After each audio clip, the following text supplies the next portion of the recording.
It is our final matchup of the day, Koi versus Wylde, and this might be similar territory for them because last time around they were in the same group. On the very first playday they faced off against each other and Wylde beat them in a 7-2 fashion. Very dominant, but some things have changed, specifically for Koi. They have had some roster changes, and now that this team composition is all balanced, do you feel like all things are restored again?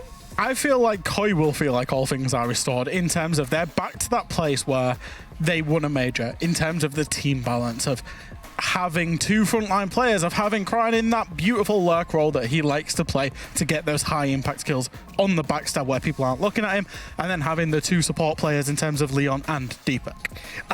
I question that role though that Cryan is playing and he wants to get back on, because it's an old playstyle, and the new meta where you have 5 players split on positions to cover a lot of area and find a gap doesn't really allow for this playstyle. We'll see how well Jigsaw and Hoxie can make Cryan basically get these gaps, but it's hard to know until I've seen it. But I hope for the best for them because they have kind of replaced Spoit with Jigsaw, and now they have a roster where they can finally feel confident within the team. Sounds promising though for Koi, but on the other side, Wylde, they haven't really had any changes. They did struggle last time around with their best of 3s, then went to win best of 3s at the Rainbow Rumble, won the whole thing. Do you think it's a bad thing that they won it or a good thing? I don't think it matters much, to be brutally honest. I mean, it's a mid-season or an off-season tournament. You want to win every tournament you sign up for, and as a team, it's good for them to win their first tournament. But that's about as far as it goes, you know, because even if they won their group last time, and then sure, they didn't make it to the major, they weren't so dominant when you look at statistics. Like, they were top of the group, but statistically, they weren't dominating the group. Just coming in on those statistics, they 50% round win rate through stage 1, which puts them in line with teams that didn't do well. Of those 50% of the rounds that they won, 20% of those was 1vx clutches. So you're talking about a team that's, you know, in individual games having to just pull it out of their backsides in terms of round wins. What I will say though is, despite those statistics, it is a privilege watching them because they are so fun to watch. They have exotic operators, they have people playing those, interesting styles, trying fast plants, you know, everything. It's such a fun time watching Wylde because they're so unique with their operator picks and their setups. Definitely, for sure. And there's one more matchup for the day, this one. And there's one more chance for us to see potential Consulate or Nighthaven Labs. So let's have a look at our map and face to see if we do get this map or if we are maybe just a bit disappointed at the end of this day. It is Chalet. Are we expecting that? I guess we've been disappointed a little bit. I think, especially with Wylde, we thought they would take those maps in their stride in terms of Consulate and Nighthaven. They ended up banning away Nighthaven, but leaving it late. And I think this map it's not a map that Wylde particularly like, but it's also not a map that Koi historically have particularly liked in terms of getting here. I'm very surprised, actually, that we saw Koi ban away Skyscraper, because historically they're one of the best teams in the world on that map. If we look at Koi, the individual just aggression that they want to go back to, that Chalet really suits that playstyle. Like, it really suits it, because here they can spread out and go aggressive and just basically take their ones, which is what they're looking to do. And I guess we'll see how it pans out. We'll see how it pans out. Our final matchup of the day, Fluke and Hap, take it away. Yes, we will. I suppose. Thank you. Sorry, I was raring up to do it there, but I didn't know if they could hear us. They can hear us now. What's up, Pat? They definitely can hear us. Show us I'm a good. dance We're going move. for Chalet. Show us a dance. Yeah. Okay. Here's my signature. Ready? Yep. That was it. Yes. What do you think? Powerful. Powerful, right? Beautiful. Yes. Is everything we need? I know. Thank you. I've practiced for a very long time in that move. Yeah. I'm sorry, you guys couldn't see that at home, but you can dream about it, picture it, think about it at night. Do you know what I'm kind of glad we didn't get? Wild. A third Skyscraper. Yes, I agree. It's good to have some map variety. So not having a third Skyscraper or a second Oregon at that point. Very happy to have that. So that's going to be Chalet. Now, Chalet is a map that, you know, when reintroduced, has been widely adopted. Eminem, of course, considered one of the kings of Chalet. Now, not that they're playing today, but it just shows that there is very, very capable teams within the league that like to play it, but when it first got reintroduced, it was Latam and A that really shined on that map. Now Wylde and Koi are going to be taking on each other here. I believe Wylde has a slightly higher preference for Chalet in terms of playing it, but it's not going to be making the biggest of differences here. Oh, I love Hungary's background. Entirely Wylde's background. Let's go. It's Honestly, so good. Koi, it's sandbox. There's some nice koi down there, some nice fish. But yes, do you know definitely some nice koi. Do you know who eats fish? Cats. Cats. So many cats. Apart from it is just amazing. If you haven't seen that background, it is sandboxes, the Korean size pack, and it is just great. And when you see the full thing as well, you have like the operator stood in front of 2 cats. Everybody looks a little confused. Sometimes, you know, Ella stood side on, looks like sort of praying to the cats, cat fawn. If you have that headgear from the event, looks like they're just part of the cats. I love it. I love every iteration. They had an ID, and they really went with it. It's like anime? No. Oh, cats. Well, they have, the Gunskin has both. The Gunskin has both cats and anime on it. See, that must be a bestseller. There's no way about it. Oh, Spompy, that's for really on. Hey. Welcome to Europe. Welcome to Europe, Jigsaw. If you're unfamiliar with Jigsaw, an Australian sensation that has been brought over. They scrimmed and tested themselves into the team on about 300 ping or whatever it was. And it was good enough that Koi went, let's go with it. And what a perfect way to introduce themselves into this. Hosty as well can be a huge gunner in their game. They've had a couple of big showings. They're more than excited to sort of get themselves a staple chance here to prove that they're worth of this step up and this stand up, and I am excited to see them do just that. Wylde, they were the Cinderella story of the first split. They were undefeated throughout groups, and it was a surprise factor.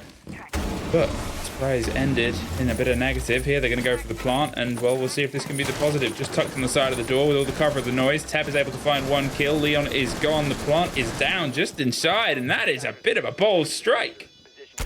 I mean, are we really surprised? This is kind of the place that Wylde has portrayed over the first stage as well, and well, it really hasn't gone anywhere. Instantly getting into that plant, it is the most important part of Siege, getting that diffuser down on the ground, and as Teb is covering for it, finds another kill. Ace is out on the top, will be taken down. Still, the timer is ticking down. 17 seconds, and fire on the ground right now is making it very difficult for Deepak to actually get the plant in, so goes for the overkill and tries to go for another attempt. I mean, it's a Wylde play, isn't it? He's got 8 seconds. They're holding off the cover. They spray through. There's the end of it. And Wylde, from losing the first player in about 10 seconds to getting the diffuser down about 30 seconds later. That's a bit of a round. Again, like, this is how they played for the majority of that first stage. They love to go quick, and it catches a lot of teams off guard, especially in the first 2 rounds or so. And it's just a completely different kind of way of playing Siege compared to what we usually see.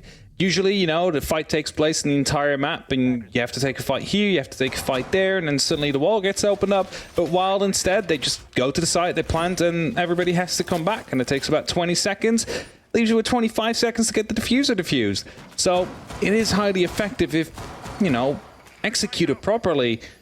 Definitely the case there. Of course, going to go for a rerun. They're going to go for the same site again. And as they'll do so, surely they'll be ready for a similar kind of plant this time. So I don't expect Wylde to get away with it again. But I also wouldn't be surprised if they do. I mean, that's it, isn't it? You just hope that they don't get away with it, but it's Wylde. This is what they sort of did. This is what they do. They were labeled by our desk at the start of this day as the sort of one of the big innovators of EU Siege at the minute, and they've proven it time and time again. And here, that's sort of off the pull of the gun. Getting the kit and getting it down is an outstanding bit of pace. They're going for a slightly different approach here, quite obviously. The top of the windows first. That drone didn't quite go into the building.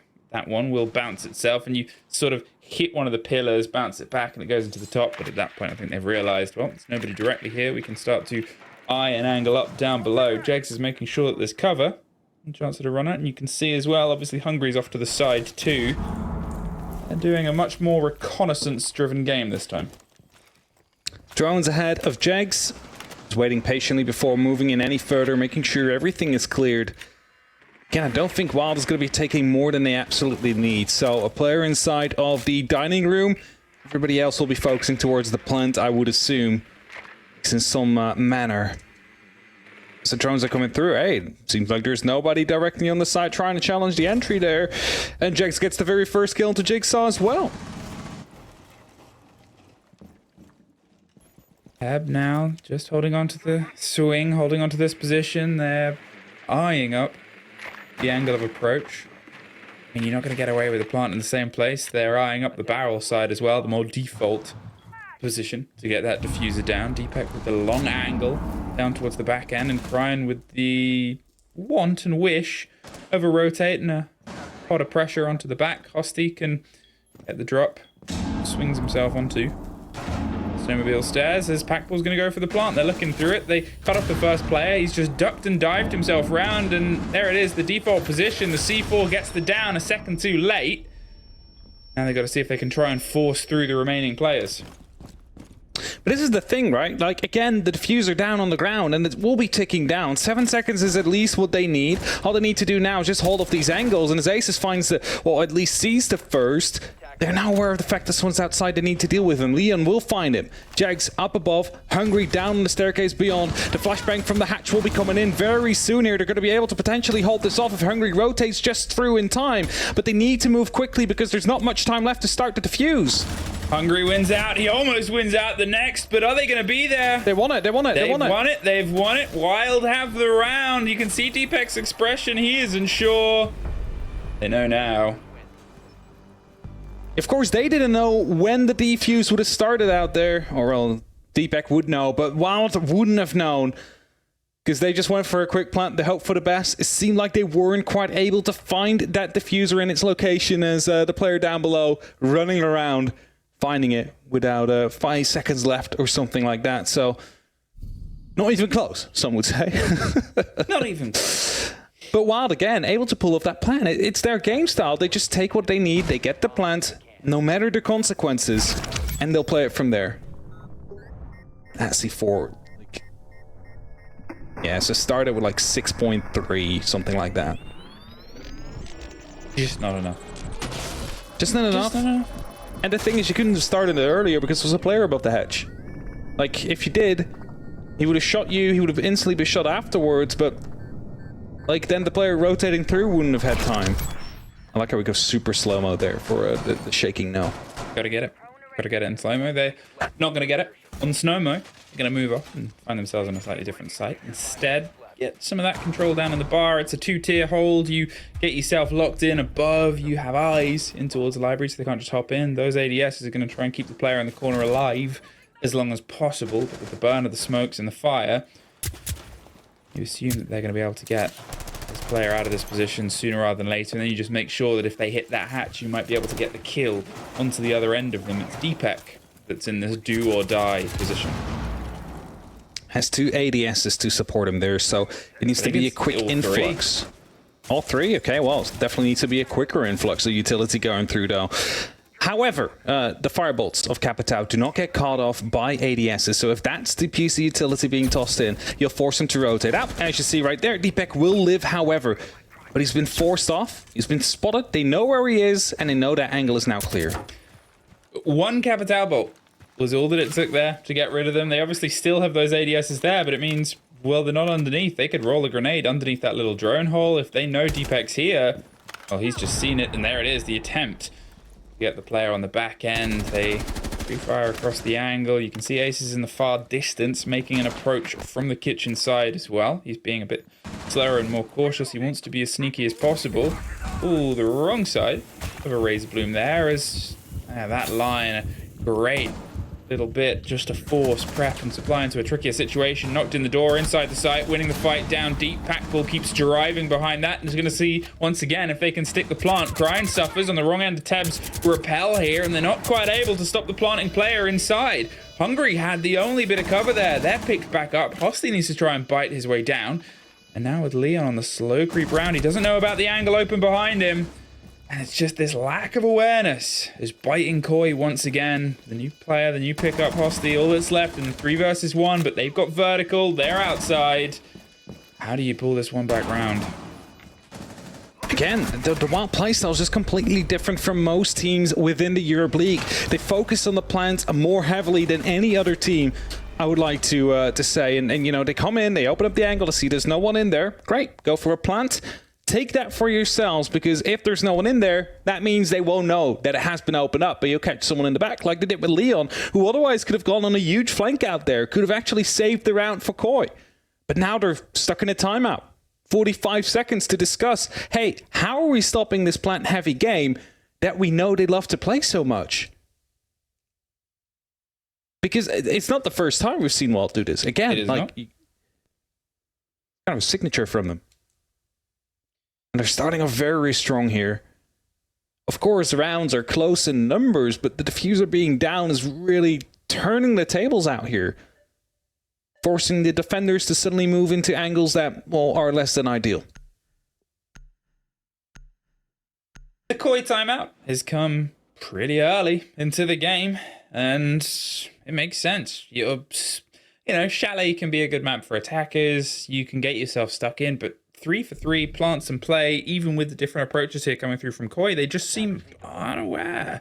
They seem unaware each time that the diffuser is being planted. They have reactions ready and in place. Look at the second round where the C4 came just after. Look at the attempt on the pressure there. But the main thing is they're missing the first couple of beats. And if you're out of rhythm from that point onwards and Wylde's already started dancing around the map, how do you get yourself back into the good graces of the game? Maybe that timeout will be the factor. Maybe that timeout will be the conversation. Either way, for the 2 new players here on the side of Koi, they're still trying to get themselves properly stuck in. All right. Koi, yes, not really had the best of starts here. Well, Jigsaw did with his spawn peak, but after that, quickly went south in terms of the round count.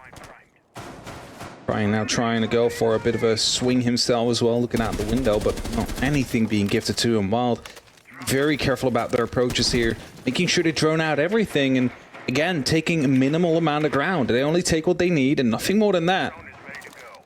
As they're getting themselves ready to open up on some of these windows, it's going to be upping the pressure on Koi, knowing that these can now be watched by attackers, and it's 3 soft ones as well. It's just all going to be opening up at the same time. It's safety first. You get yourself that width, you get yourself that position and prep without really giving the game away of what is sometimes a dangerous balcony to be on, especially when you're up against a team like Koi that can swing and be aggressive in the blink of an eye. X pushes up blue there, trying to fire the shots towards the back end and make sure that there's nothing just stopping that wall being popped open, but there isn't. So it's free for this, the width to be granted them. Koi hasn't stepped into a fight as of yet. They still have some protections. They obviously didn't have it fully locked in, but where Cryin is in that position, he can get a bit of a swing before pressure comes his way. Jigsaw's keeping them a bit clean, quite close as well. It's a dangerous place to be in, and he's got a lot of faith in Cryin keeping the cover down.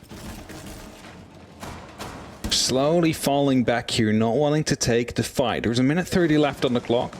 Koi still has all players left alive, and some on the side as well. Of course, the next goal will be to open up this wall, and I believe they're doing that currently. Grenades being tossed over the top, the exothermic popping off as well, and that means they now have a line of sight into and all the way through towards the west main area. Teb opening up above as well to make sure there's no verticality going to be attempted by the side of Koi, and that means again they're eyeing up to go for a plant, although it might be a bit later than it usually was. That's it. They, had, as I said, because they didn't have the player onto the piano side, they weren't able to force them out. Jigsaw slipped away as well. That vertical is a very important plant. If you're going for this plant, you cannot just tuck yourself without box being safe. Ooh, there's a big problem for them. Deepak gets one. Aces is ready to go for a little bit of a hop breach. Jegs goes through. There's the swing. There's the first take. He's able to get his first kill of the game.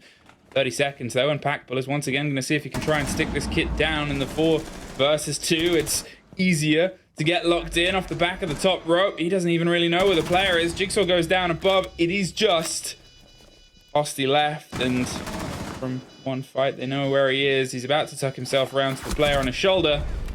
Wylde, 4 plants, 4 rounds. Really playing well here. Again, spotting the weaknesses, inserting yourselves into it right away, and allowing yourself to basically find the advantage like that. Taking that top floor, taking the wall, all pretty clinical. You find yourself a kill, you instantly act on the back of it. It's been successful. After the timeout of Koi as well, instantly parry that one. 4-0. While playing some incredible Siege so far. Very disciplined. Very to the point. They have a game plan, and they're executing it. They're doing nothing more than necessary to execute it.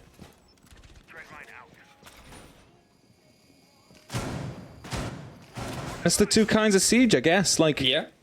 the one that Fabian said before, where the meta is currently everywhere all of the time at the same time. Just players being at every single room, every single floor, taking fights. And then at the same time, Wylde, who is just purely hyper-focused on getting the objective down and nothing else matters. I think it's such a good focus towards it as well. It's such a good drive. Even then, where Wylde were slower on the setup, on the initial approach, and they'd done all the setup to get themselves to plant onto the side, things went away from them, and then suddenly AC swings in, gets the kill onto the back end with the hot breach. They get a second, and Packball goes, well, let's try and get the kit down over there instead, because even though they'd spent, 2.5 minutes sort of setting up and proposing they would go for a default dining plant, change of plan and the change of tact, but still the focus on the kit is an important part of Wylde's arsenal. Got them 4 rounds, and you can see if they can try and keep pushing that divide. I mean, it's the flexibility, the calls that get made in the middle of the game. Like, hey, we have control of trophy now. And it's like, okay, we'll go deeper. You know, instant that call comes through. And they just change the plan as it stands, and everybody rolls with it. It's very commendable to see. But in the 5th round, Wylde again on the attack, looking to find themselves an entryway into the building, more importantly, the site. And Drone's spotting out a lot of clean and clear area, which might indicate the fact that Koi is playing more onto the site. There's 1 or 2 roamers out there, max. Rest is all holding to the side, and those roamers also playing on staircase, is able to rotate around as quickly as they need to. But the Twitch drones are coming through, and as there is going to be an Electroclaw that gets removed, both of them, that means that again, Wylde have the opportunity to start opening up the walls they need to have open up, and they can start facing towards a plant at that point. I mean, you know, the Twitch drone rolling through, getting both claws and the Fenrir gadget on the door itself. They're just slipping on by. Can't quite stop that. It looks like there's a maybe. The bulletproof as well. Just touch onto the right-hand side of the door so they can maybe keep an eye on an approach. As I said, the awareness of what Wylde is doing has been quite sort of deficit. A bit of a gap in the break there between the 2 walls. They're angling towards that. The C4 is not able to go through because they burst their way back. Aces with a huge hit. There's one more! 3 across the board. Time to get the reload. Angles towards the hatch with the fear coming through there. The smoke hits the back end of it. Cryan is on the pickup. Jegs goes down. All the smokes are popping up around the world. There's a fight. He misses Hungry. Steps a little bit further forward, and now it's Cryan's turn to be the last Koi remaining player in a post-plant situation. He looks for the first fight. Cannot find the connection. 5 in a row.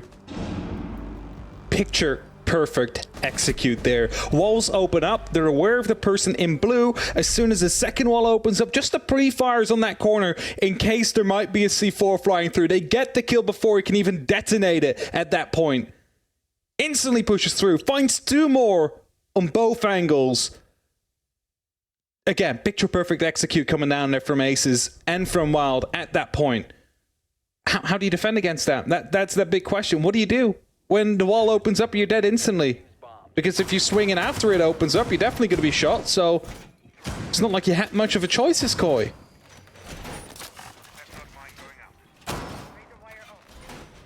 We've seen a 5-1 half today. Bit. We've seen that? Yep.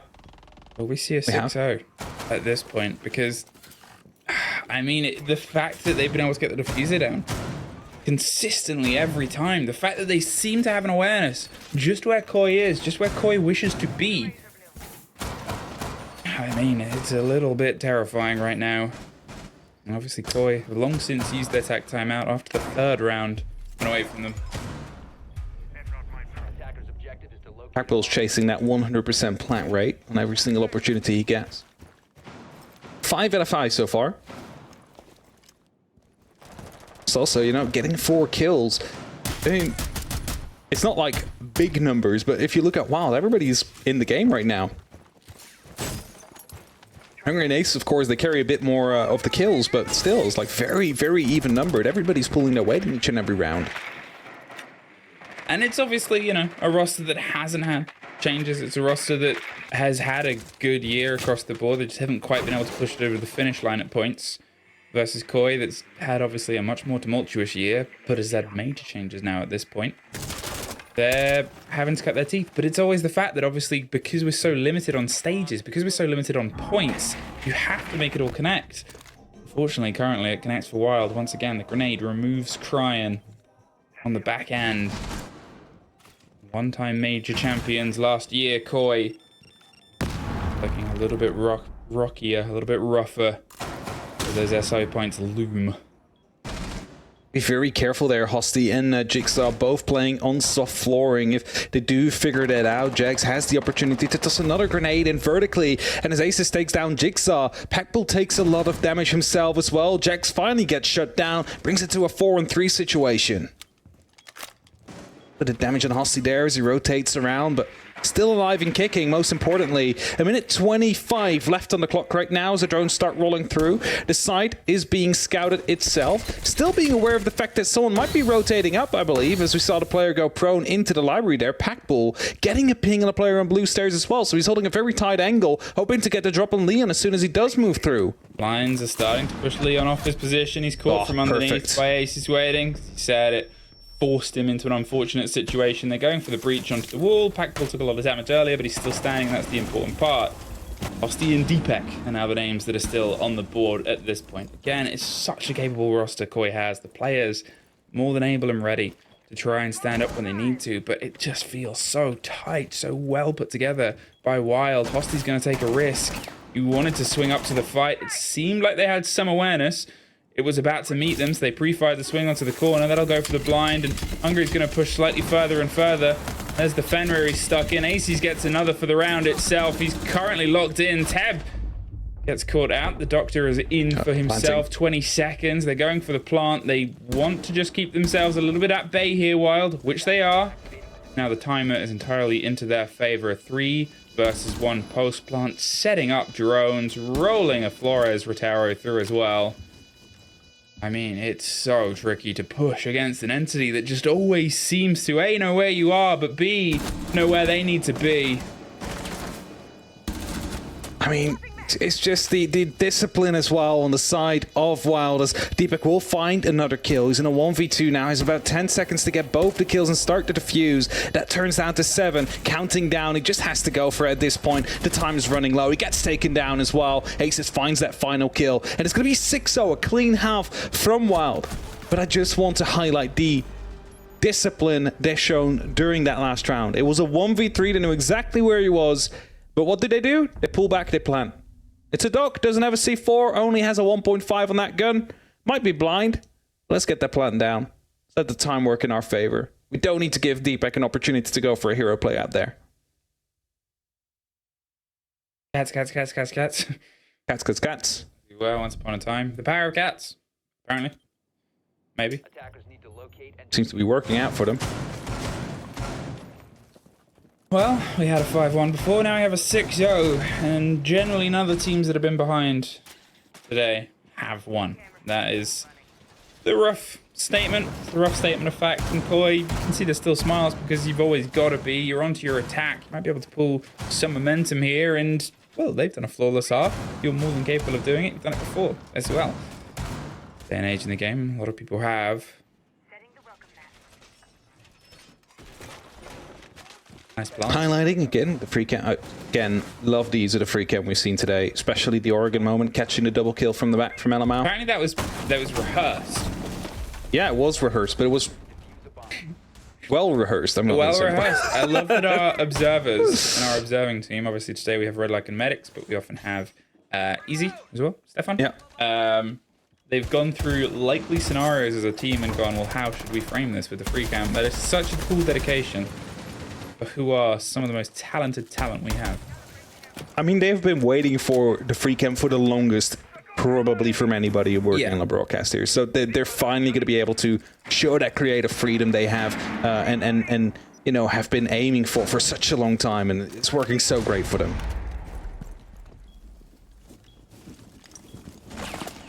Tab Wild has the angle through 6 plants in 6 attacks, 100% flying ovation to Rabbit win. route win. It's a new statistic. Route win percentage. I prefer the original. For the first song. Oh, Jigsaw is down. Packbull gets Leon. Oh no, 5 versus 3. Now I know from our perspective it looked like those mirror windows were solid and you can see through them. You obviously can. It's just a visual bug. Waiting to be picked up here, obviously.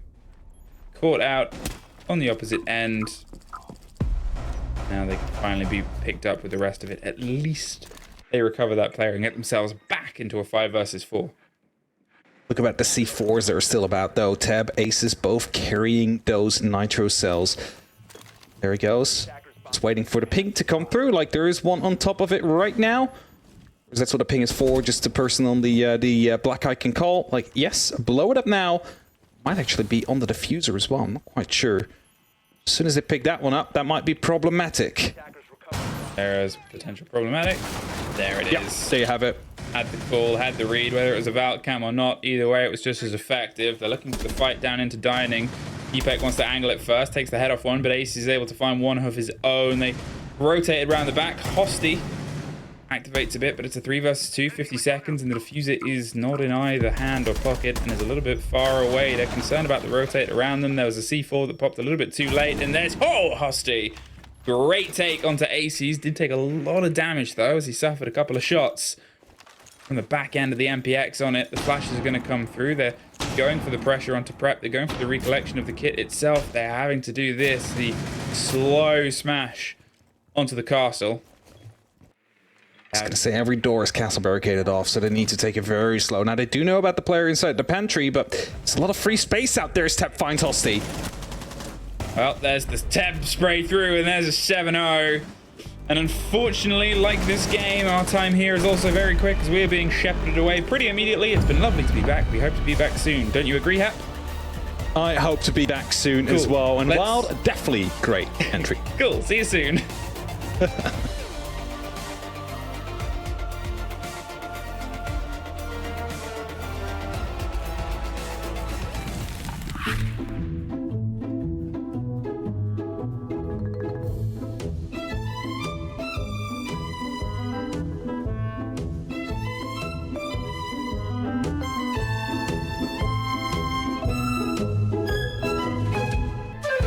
This is the Blast R6 Major in Copenhagen.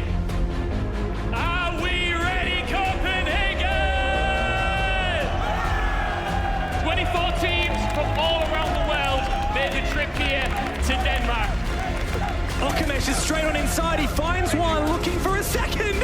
Okamesh is just eating him up for lunch. Gomez, as he plays behind one of the remaining keeper barricades, to be a big nitro here, and it's massive. Trying to get ahead of it, spots it moving down the stairs, and there it goes for VP. Line up. 3 go for VP. Everything falls to Sploit down in the 1v2 here. They're both focused on him. No better. We are now down to our Elite 8. Surely not resets. He's making the 1v4 look so winnable. There's no way. Resets to Ace to 1v4. Esk is trapped in a corner. Finesse can collect one, a second, a third. Oh, he's just insane. Something feels a little bit different today. It's Championship Sunday! 24 teams made the trip, 2 remain. The defense, there comes 1 kill and 2. It looks like there's one left standing. It's Vods against his old team. It could not be any more bittersweet. Are they going to be able to close this out here and now?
There you have it, our first 7-0 of the stage on the very first playday as well. But is that what we were expecting or not really? I don't think we were expecting a 7-0, and I will be honest with you, Koi played terribly, but Wylde also played incredibly well. Like, they were so intelligent with their usage of utility and attacks, the way that they set up their takes, their plants. They played an incredible way of playing Siege, something we haven't seen for a long time because it reminds me more of the old style of setting up for the plant. They showed us it today. Wylde play. I call them the non-meta team because they don't play meta operators. They don't play how any other team in this league plays. They play very, very plant-focused. And what I want to highlight about that is when you see plants in today's meta, normally it's when it's a 4v1 and Sight is just completely in control of the attackers and the plant goes down as a means to bring the defender back to force the engagement to get the round done with. Wylde plant in 5v5s, 4v4s, and they find such creative ways of doing it. I'll talk about Maurice in a minute in terms of aces. But the very first round, they're attacking basement onto Chalet. They cap it out, fire off blue, and walk in and plant on the doorway. That's not a default plant spot. We never see teams do that. And you've got to put it out there to Wylde. Their creativity, their ingenuity is absolutely excellent. Koi let them do exactly what they wanted today, and Koi were terrible. But Wylde were excellent. The absolute masterclass from Packball in terms of the IGLing and the planting. They had a plan for every single thing that they did. And just, they change up the plant and then they change up the after plant positions on placement attacks. It's incredible stuff, and it shows that they really know what they're doing as a team and as a group, and it's so impressive. Just, I don't know what Koi were doing though, because they let them have the entire map. It was like a sea of openness that they didn't do what they were supposed to do. They are supposed to fight, they're supposed to take gunfights, but they were invisible. Hiding, yeah. I do hear that we have our winners on the line, so before we go back to you two, we'll have a chat with them first. We are joined by Teb from Wylde, and you must be feeling amazing after that 7-0. We're feeling good. It is our job. We have to win. You're right with that. You did go onto a boot camp, if I'm not mistaken, right? How was that? We've been in boot camp, but just like we had to work on some stuff for socials, and then like it was time to meet everyone for the first time. So we talked a bit, and we trying like to spot mistakes that we have to fix in the next months, and hopefully our road to Atalanta this time is gonna be successful. All right. So now that you've met each other in real life, does that feel like you've Wait. Do you hear it? No. Huh? What am I supposed to be hearing? Oh no, not the cell phone again. Or is it the plane? That's the airplane of Jigsaw. He's late. Jigsaw, come on! You're late to the Europe match. Oh my! I'm waiting for Jigsaw. Sorry. No worries, it's okay. Go ahead. What I wanted to ask is, after this bootcamp, now that you've met each other in real life, does that feel like you've actually strengthened the bond with your teammates as well? Yeah, I mean, we had a lot of fun. People like Packbull now know better things of himself, you know? Was it like a therapy session? Sort of. With me and Jax, you must have fun. Let's say we are some strange guys. Okay, all right. Did you expect this game to be that easy as 7-0? I mean, we knew we were better. It's the same story as Heroic, no? Like, we have been together more, and like, we already like struggled on our mistakes and fixed the mistakes they're facing now. So like, for sure, like, I think they expected us to be like the strongest team and like the difficult match they can have. From now on, like, they're gonna face teams on their level, I think. That's indeed true. I mean, you've already talked about possibly attending Atlanta. Now that you've managed to win a few best of threes in the Rainbow Rumble, does that put more confidence for you as well? We're confident, but I don't want to jinx it. Like, I don't want to say anything. Like, we're gonna work hard, and let's see how it goes. Like, cannot say, oh, we're gonna win the best of three. I mean, if it's against Koi, yeah, but if it's against a team like G2, BDS, you have to work a little bit harder. That is the right mindset, I think. Anything you want to say to the fans to close it off? Nothing, like, just thank you for the big support, and keep doing it. We love you. And thanks to our for the bootcamp, that was amazing. and hopefully see you tomorrow. All right, thank you for your time and that piece of comedy. We hope to see you tomorrow again. Have a great rest of your evening. You too. Bye-bye. I can't. Last time at the Rainbow Rumble, he went to call Mr. Officer and acted like, Mr. Officer put a threat out to him. Yeah. And he acted back as if he was calling to Mr. Officer like, hello, you're not responding. And now he's put a piece of comedy out again. That guy is night and day different to the Teb that was on Na'Vi, by the way. When Teb was on Na'Vi, he wasn't really hitting the shots. He wasn't really performing well. We didn't really see him. Now he thinks he is the absolute top dog, and I'm loving it. Finally some character, you Yeah. know? We get to talk to a lot of staff. We want players that do this. This is really enjoyable. But if we go back to their gameplay, it's just there were so few flaws. They didn't make any mistakes whatsoever. And as you said, innovative to beyond what we expect. Yeah. And then we'll see when Koi playing. I need to touch on this because you guys sucked. All right. That was terrible. You guys should look yourself in the mirror and be like, what am I doing? Because if you guys show up the same time next playday, there's going to be another 7-0 because they looked so timid and so afraid. I don't know, hopefully wear diapers next time. For a team